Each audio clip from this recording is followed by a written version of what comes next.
दोस्तों, इस वीडियो में बात करेंगे सिनेमैक मैक्ट्रॉनिक्स आईपीओ के बारे में।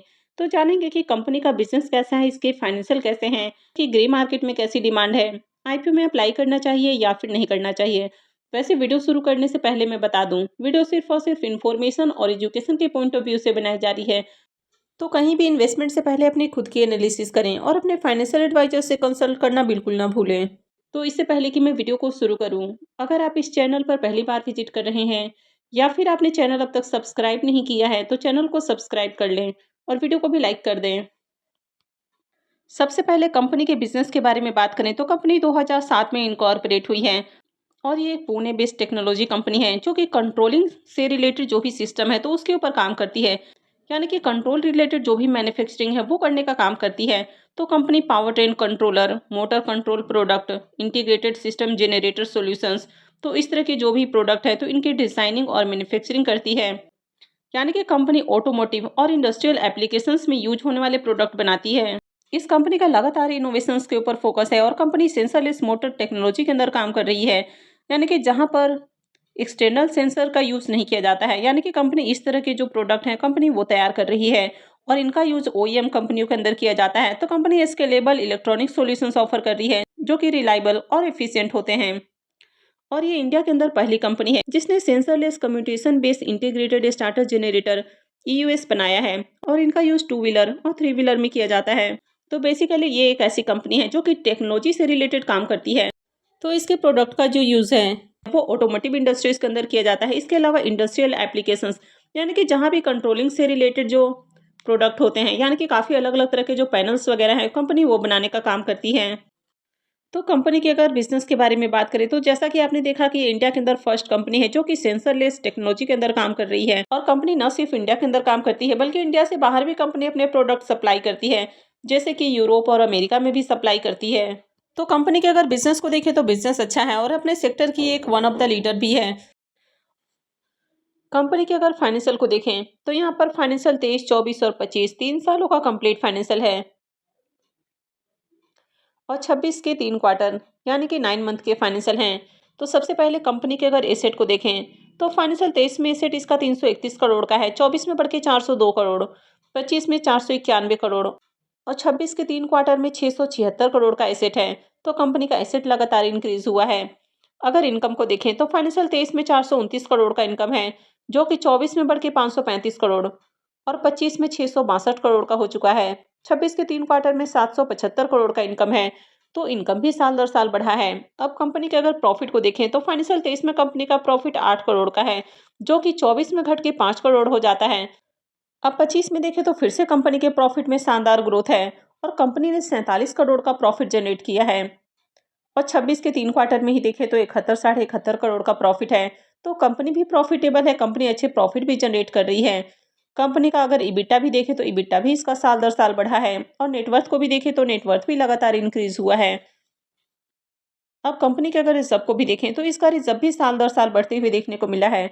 अभी कंपनी के पास 366 करोड़ का रिजर्व है और अगर कर्ज को देखें तो कंपनी का कर्ज पहले से कम हुआ है।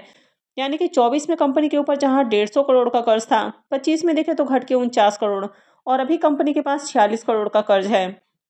तो कंपनी के ऊपर वैसे ज़्यादा कर्ज नहीं है। अब यहाँ पर कंपनी पूरी तरह से ओएफएस आईपीओ लेकर आ रही है, यानी कि कंपनी को आईपीओ से 1 रुपये भी नहीं मिलने वाला है।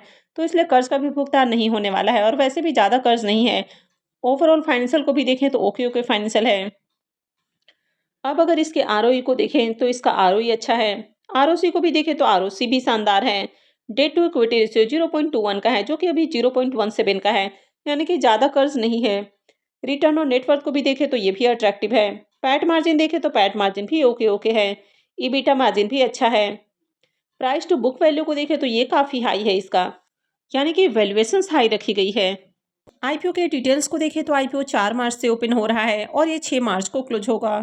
लिस्टिंग डेट इसकी 11 मार्च है। फेस वैल्यू 10 रुपये पर शेयर है। बुकिंग प्राइस 1352 है और आईपीओ में 11 शेयर्स का लॉट रखा गया है। आईपीओ पूरी तरह से ओएफएस है, यानी कि इस आईपीओ से कंपनी को 1 रुपये भी नहीं मिलने वाला है। ये पूरा का पूरा पैसा कंपनी के प्रमोटर्स या इसके जो एग्जिस्टिंग शेयर होल्डर्स हैं तो उनके पास जाने वाला है। ये मेन बोर्ड आईपीओ है, कंपनी बीएससी और एनएससी के ऊपर लिस्ट होने वाली है। इस आईपीओ में एम्प्लॉयज़ को 128 रुपये पर शेयर का डिस्काउंट दिया गया है।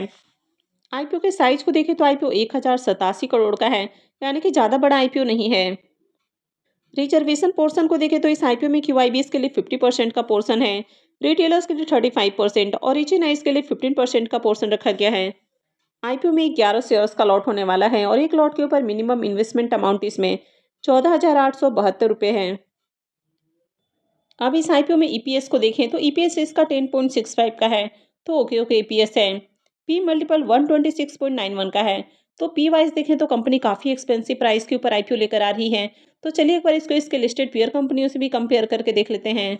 अब अगर इसके पीयर कंपनियों से इसको कंपेयर करें तो सेडिमेक मेट्रॉनिक्स का जो पी मल्टीपल है वो 126 से भी एबव है, जबकि बॉस लिमिटेड का पी मल्टीपल 51.54 का है, जेएफ कमर्शियल का 62.68 का, सोना बीएलडब्ल्यू प्रिसीजन का 53.62 का और सैफियर इंडिया का पी मल्टीपल 64.73 का है। यानी कि मार्केट में इसके जितने भी लिस्टेड पीयर कंपनियां हैं इनसे कंपेयर करें तो कंपनी हाईली एक्सपेंसिव प्राइस के ऊपर आईपीओ लेकर आ रही है, तो ये इसमें एक बड़ा निगेटिव है।